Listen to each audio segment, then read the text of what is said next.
growing on gardeners? Today I'm going to share with you a quick video on everything that I'm going to grow or plan on growing this year.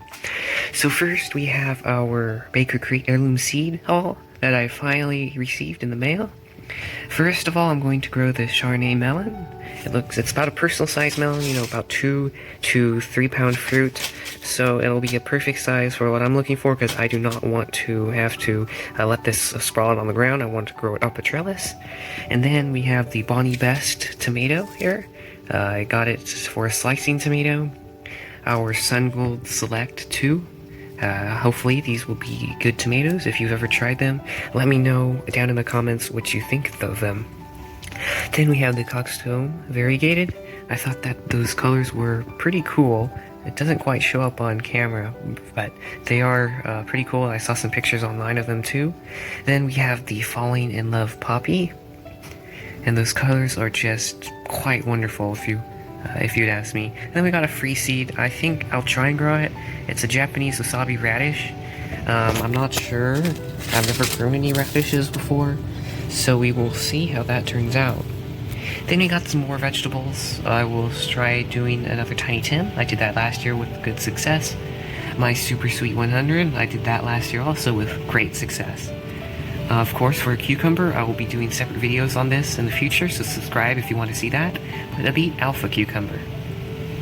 Then, my Roulette Sweet Pepper, which according to the description is like a habanero, just without the heat. And then, of course, your typical jalapeno I will be growing from seed if my overwintering plant does not make it, or if I just feel like growing another plant. So subscribe to see updates on those plants as well. And of course, the shishito pepper, a Sugar Daddy Snap Pea. These are dwarf snap peas. They only get to about 2 feet, so I will not have to trellis them. I'll just let them do what they want to do. And of course, a Minnesota Midget cantaloupe. Well, what this does is basically a bushing variety. So you can literally put this in a good sized container and it should produce for you. And then we got some more flowers. I have some French Marigold flowers. Some 5-spot, which will go in some shady spots in my garden, because it says it does well in shade, so I hope this will actually do well in shade. Then I tried this last year, but it failed. Getting petunias to grow. We'll try one more time this year, and if I can't get the petunias to grow, I'll just buy them from the store and make cuttings out of them. Because sometimes there's just those plants that you can't do, or it's too difficult. Sometimes it is better just to buy it from the store. And then I really like this sunflower last year, the teddy bear sunflower. It's got like that ruffled shape, so it's really kind of cool if you ask me.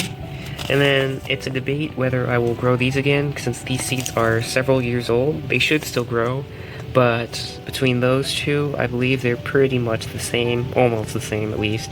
So I might grow these, I might not. And then we have our Cracker Jack. So these are big marigold plants. It gets up to, I believe, 3 feet, get up to 3 feet. So I will be growing some nice marigolds. And of course, the last thing is some Autumn Beauty sunflowers. I might find a place for these, I might not. I have grown them in the past and they're pretty nice flowers. So that is everything that I plan on growing in the 2023 gardening season. Please subscribe if you want to see how some of these plants do, and any updates on plants that you might want to see here, just go ahead, leave a comment. And I'll see you in the next video, so get on growing.